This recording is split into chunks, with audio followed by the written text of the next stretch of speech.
Hello everyone.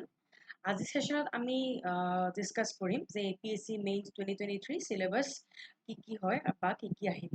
আহক আমাৰ session আৰম্ভ কৰো। মেইনস এক্সামৰ প্ৰথম ডিসকাস কৰি আছো যে পেপাৰ কিমান কেখন আছে আৰু টোটাল মাৰ্কস কিমান হয়। তো প্ৰথম পেপাৰ 1 যোনখন এসে হয় 250 মাৰ্কসৰ হয় 3 hours duration. Next paper 2 to 6 general studies paper হয় 250 কে আছে 250 ইচ 3 আৱাৰ্স ইচ। তো আপোনাৰ পেপাৰ 2 পৰা 6 লৈকে আপোনাৰ 3 ঘণ্টাকে পাব ইচ।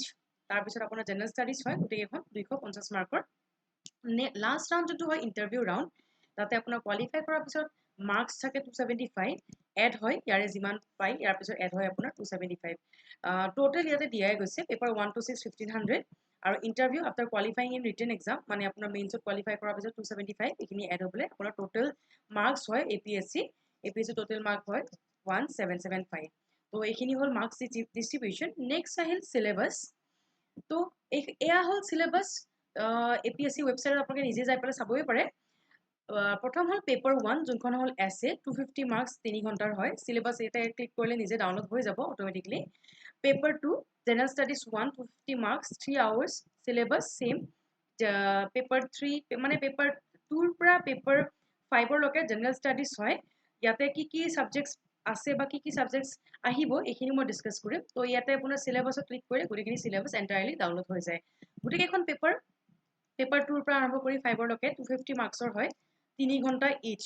তো 250 marks is a huge mark. তো তাৰ কাৰণে কেনেকে প্ৰিপেয়াৰ কৰিব লাগিব আৰু কি আপোনাৰ ইয়াতে টপিকস আছে গোটেইখিনি ইয়াতে এই ভিডিঅ'ত আমি ডিসকাস কৰিম। লাষ্ট যোনখন পেপাৰ হয় এখন কমপ্লিটলি অসমৰ হয়। General subject paper on Assam same 250 marks 3 hours syllabus ইয়াতে পাই যাব। এতিয়া আহক সিলেবাসত কি আছে জেনারেল স্টাডিজত। Syllabi for general studies: Indian political system in India, Indian economy, geography of India and Assam, role and impact of science and technology in India, planning process in India, current events of national and international events, Indian culture, ancient and modern history of India. So paper 2 পৰা paper 6 লৈকে যিমানখিনি আছে ইয়াতে আপোনাৰ দিয়া গৈছে যে কোনবোৰ টপিক আছে আৰু কোনবোৰ আপোনাৰ ডিভাইড কৰা গৈছে।